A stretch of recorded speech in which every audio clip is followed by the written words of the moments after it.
We are Speakeasy. I'm Dave Ewart, and you just heard that. And yesterday we launched our company, our app at Twilio. We're built on the Twilio platform. I want to tell you the story of what we're all about, where we're going, and what we think is next in the mobile conferencing space. So Speakeasy, we're on a mission to reinvent the conference call experience for mobile. So what does this really mean? Well, and where do we want to go? So what we want to get to is we want to allow businesses to connect, communicate, and collaborate and engage with customers and colleagues. This slide here shows the adoption and the evolution of mobile phones over the past 20 years. It's pretty stark in which you go from two trends emerge here. So we're looking at what happens in hardware and how it moves into software. The second piece here is there's a rapid transition from communication, people just simply talking on the phone, all the way through consumption and now collaboration. So this is effectively 25 years of mobile advancement. And what does this mean? So mobile technology has changed everything. And this rapid change, combined with the amazing growth of mobile, has created new ways for businesses to communicate. An example of this, Twitter. Twitter directly connects people in an all-new medium. It's almost like they invented digital paper. They've shortened our writing styles. They have presented a new way that we can engage with people. And to some degree, they've really affected our communication and our train of thought and our attention spans. Things are very quick. Another good example, Slack. A lot of you are using it, one of the fastest growing B2B companies today, and they are rethinking how businesses internally communicate within the walls. They are a real threat, and I think one of the first true ones that will be a threat to inter-office email. Another one, Box, any type of document sharing company. They have the idea of one file giving you access anywhere, which in turn gives you endless value. So what happened here?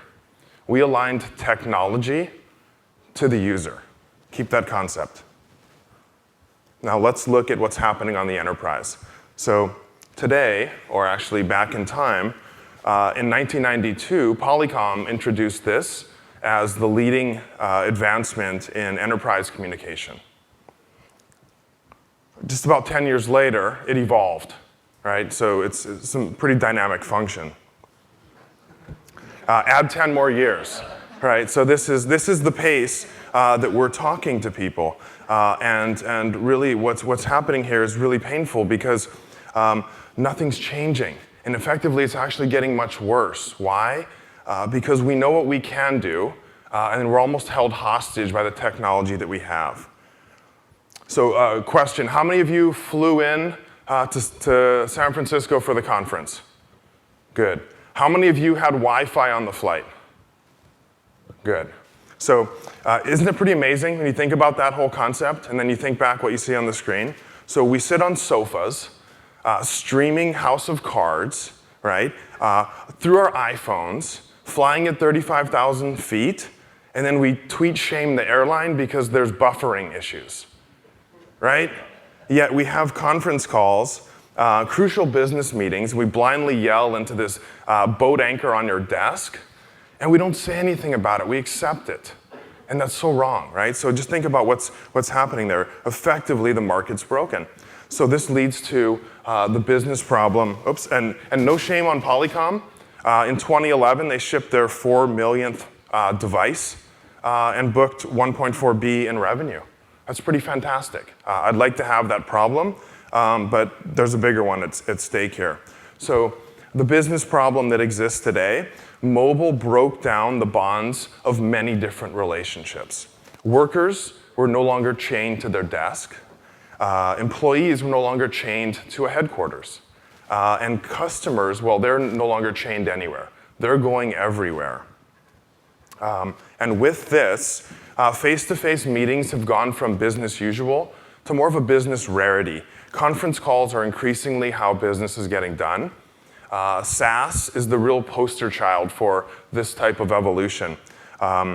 It's rare that you actually have the face-to-face meeting ahead of an actual deal. At past companies, we didn't talk to people in person other than in events like this, maybe unless they were passing through, right? So this is how business is getting done. The POC has gone into a trial, and the really sales-heavy close has gone into a subscription economy, and there's phone calls. So conference call minutes are going up. Conference call minutes from mobile are skyrocketing. So this is the state of the market today, and as a result, we still haven't changed the conference call for the mobile user. So the pressure is high, and we're all smart people with smartphones having pretty dumb conversations on them. So we have to fix that. Speakeasy co-founder and CEO and my boss coined it well. People want to communicate, but technology is getting in the way. So he's sitting right there at the front desk. So when you're sending your notes, please be kind on the feedback. But what the bigger picture here is we've failed at adapting the technology to the user. And as a result, the user is adapting back to that inferior technology. So to emphasize this and the gap on the actual conferencing system, we're carrying around these supercomputers. With one click, we can book a car in Italy. 2 clicks, I book a hotel room in Paris. So you would think mobile is going to be awesome, right? It's not as hard, but we have some serious issues. People can't connect. There's no engagement on the calls, right? You get on your call, and if you're on a Polycom, you don't want to look at it. If you're on your smartphone, you put it down, you look at something else. You're not engaging with that person. No interactions, lost productivity, and no control or context of the call. So effectively, we're operating suboptimally, and this is coming at the expense of the business, the customer, and the relationship. So Speakeasy, we did a survey of over 200 sales executives, and we asked them about their conference calling experience. Not specifically targeting the mobile, 30 questions, and it was a lot to ask, but some of the answers are pretty shocking. So how do you feel organizing or entering a conference call today? Just under 30% are anxious, over a quarter are stressed, lack of confidence is high, dread. I mean, think about that question. Someone's clicking dread. That's pretty impactful. And yet, if you add these up together, the frustration level is pretty high going into a call. Now, let's look at what people are wanting to do with a conference call. This is I hope you can see it in the back. I'll talk through the features. We had asked which one of these features are either not important all the way to very important. And as it's interesting, at least interesting when I first looked at it, a delightful experience shared across all participants was only trumped by call quality. And this is, we asked the question in a very leading way, but I wanted to make sure that we carried the thought through, shared. Right? This isn't my call experience is good and your call experience is bad. We have to have a shared experience here. And to see that this popped up so high was pretty impressive. Video conferencing was lowest in the very important matrix. This was actually an interesting one for me, but it does make sense. If you're really focused on maybe the sales objective or the business meeting, 5 people holding the phone up to their face, I don't think will move a contract further down in the legal cycle, right? But a good conferencing quality will, the engagement and the experience will. And then maybe even more shocking, 22% of the survey seem to enjoy putting in PIN numbers. So I think that's the Cisco coefficient that comes in and fills out the survey. Little joke, no offense. Now coming out of the call, pretty obvious. If you're having these issues, no one loves conference calling. The experience is painful. And it's accepted too, so that's an issue. And people are dreading the experience. Over 75% of the people felt a poor call or a poor call experience made the whole meeting unsalvageable. And here's where it goes up the chart. So today, conference calling could be thought of as an IT, as a back of house, as a someone can just get it, it doesn't matter. Past companies, they were small. We had 15 people. We had 3 conferencing call systems. Everyone felt something did something right. People didn't like other aspects of it. But over 82% here say that a bad conference experience will affect your brand. Now, if you think this through, we want to be a customer-first company. I'm a CMO. I want to think that I'm putting the customer in the spotlight. And if I knew that over 82% of my phone calls were dialed in late, that my SE wasn't showing up on time, that my customer was sitting there waiting, that's not a positive experience, and that's going to be a brand net negative. So let's talk about where the market is today. This is a nice slide and quote by the great one, referenced often by Steve Jobs. So mobile isn't the future. It's here. It's obvious, right? There's subcategories called wearables. And at the pace they're on, maybe wearables will surpass desktops. And it's hard to think about laptops being the laggard, but this is the direction that we're going. So mobile's not coming. It's here. And I want to give you a quick slide show of what we're doing to address that and answer that call. Here's our home screen. So we launched this app yesterday. It's in the App Store. It's out. We're super excited on the feedback, and it's actually free right now. And all we want now is use and engagement and feedback from you, an end user. So this is our home screen. It allows you to engage and have a seamless interface to start a call. We integrate with calendars, Google, Exchange to give you full control of your schedule. We've built in call details. One of the things that we have noticed on survey feedback is when people drop and you can't see who dropped, you ask the question of who's on the call. It's a pretty painful experience for everyone who's still there, and it's hurting a business relationship. We see who drops we see who drops off, and it's pretty apparent. We had a few press calls leading up into the launch. A reporter dropped. We stopped the conversation, and we didn't have to ask ourselves who dropped, where were we, let's start again. We let him dial back in, and we continued the call. One of the favorite features here, call courtesy. So the majority of participants in surveys start calls late. I actually think if we could change people's lateness behavior, it's probably a bigger market than conference calling, but it's probably a tougher one too. So we'll stick with this. It's not I don't think this is a late enabler. It really goes the opposite direction. So when you're running 5 minutes late and it takes you 5 minutes to tell the people that you're 5 minutes late, you're screwed. Right? You're now in a 10-minute hole, and you should have just started in with "I'm sorry." So we want to fix that.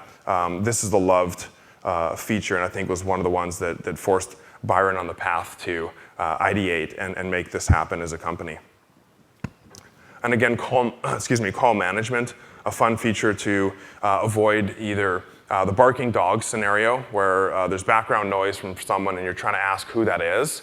Now you're going to be able to effectively have full control of the call in your hands through your iPhone, mute people, bump them off a call. You want to have a personal call. You want to make this now be internal. You can see that your external clients and your vendors are off the call, and you're now speaking internally. Meeting history. This is actually one of the ones that people love. When they see it, they go, "Oh my gosh, what could I do with this?" Well, think of the roll call. We start off a virtual conference call, and we ask, "Okay, who's on?" That's painful when you have more than 5 people. You go around the room. You're wasting time. Here, you see who's on. After the call, you see what the duration was. You can see Steve here. We love Steve, but he always dials in late. He dials in from a poor cell reception area, and he dropped off, and then he dialed back in. So if Steve was my SE and I was delivering a new product pitch, I know I need to circle back with Steve because he missed a few things on the call. And again, this is actually day 2 of app in the real world, so there's a lot more upside of where we're taking this. And while we are a mobile-first company, we still love the laggard desktops, and we have a dynamic web client too. And what I'd like to do is actually show that off, and I'll take a little fun game here. It's going to be called Conference Call Survivor. And very similar to the theme of a conference call, theme of the game show, you're going to need to outwit people, outplay people, but most importantly, you're going to have to outlast people. So the last person on the call will walk away with this GoPro.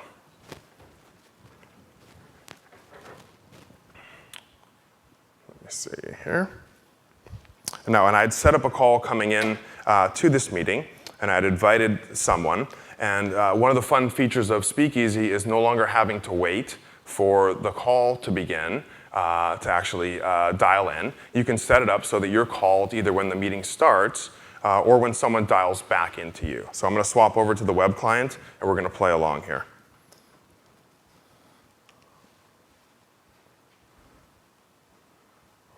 Okay.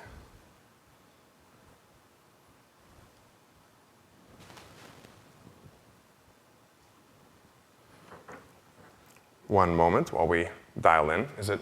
Oops.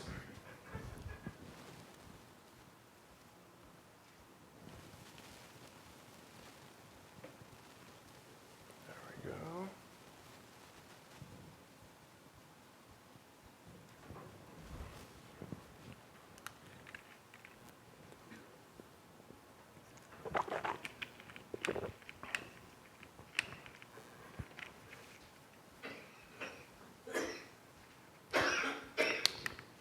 And hopefully we should get a ring soon. Okay. Great. And we will see, is Dennis on? It'll take a second to refresh.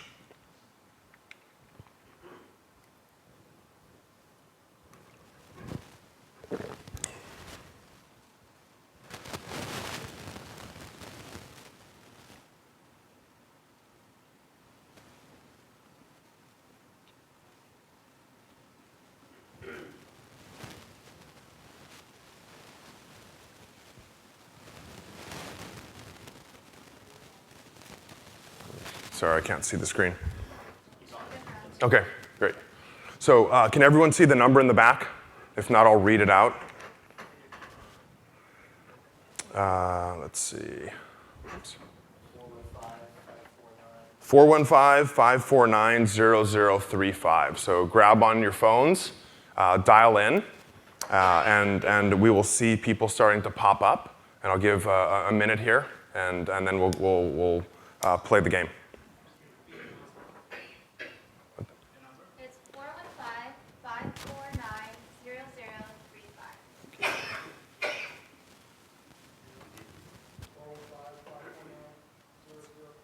Yeah.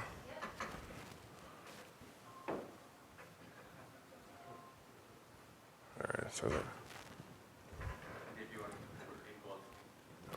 sorry, I can't. Oops. And one with baby photos. Yeah.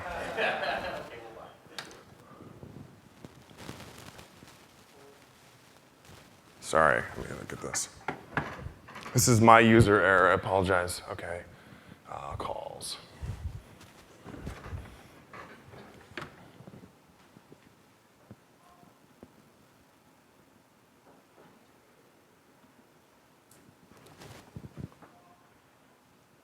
Dennis, am I missing the?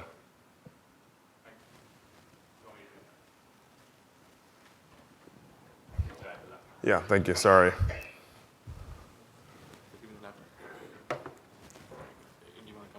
Yeah, thank you.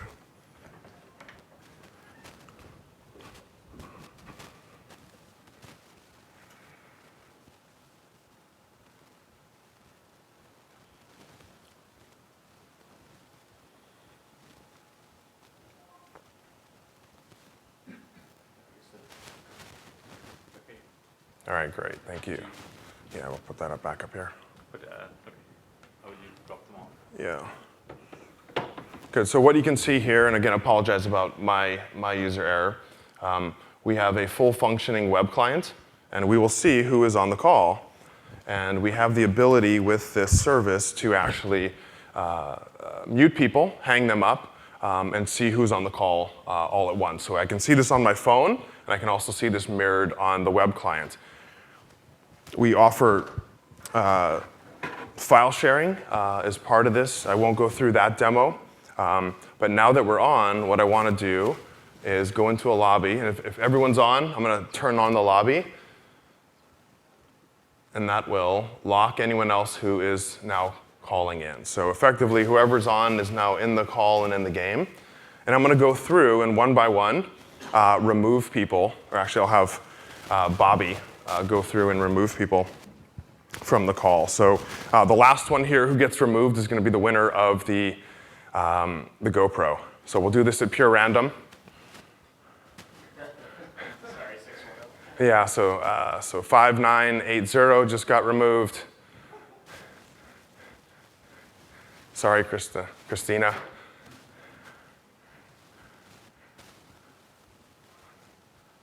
how is it that you have names and pictures for some and not others? If we recognize the name, Well, what do you use to recommend them? is it from your contacts? We do integrate with your calendar.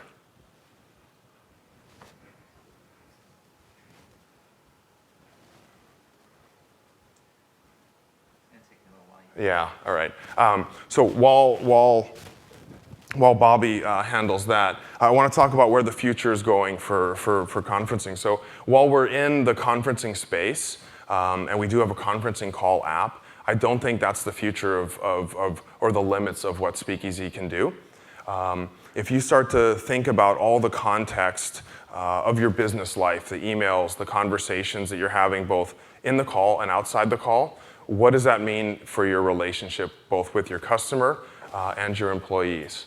The vision of Speakeasy is really the mission, while it is to reinvent the conference call experience. Our vision is to make virtual meeting experiences more impactful and more productive than in-person meetings.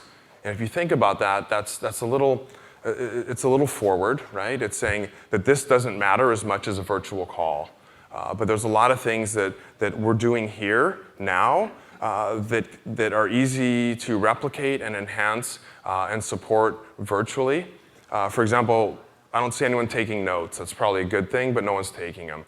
No one's putting them into a CRM or a database of record. There's technology that exists today, transcriptions, sentiment analysis, natural language processing, that would be there and very useful to understand what's going on in the call. None of that exists in an in-person meeting, but virtually we can add this in. So we have 3 people left. So if you're one of these lucky 3, some trying to game it and dial back in when you walk down. Yeah, there's 3 people in the lobby who tried to dial back in, so I appreciate that. All right. 949. Southern California. So we have Or 916. I don't even know where that is. 916-420-5565. Can you raise your phone up? Congratulations.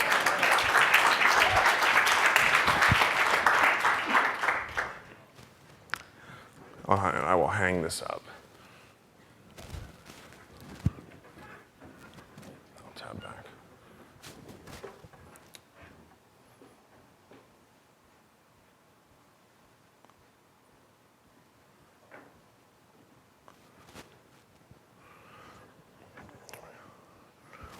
So the future, mobile tech, customer experience, relationships, communication, and context. By adding context, both again inside and outside the call, we will deepen relationships.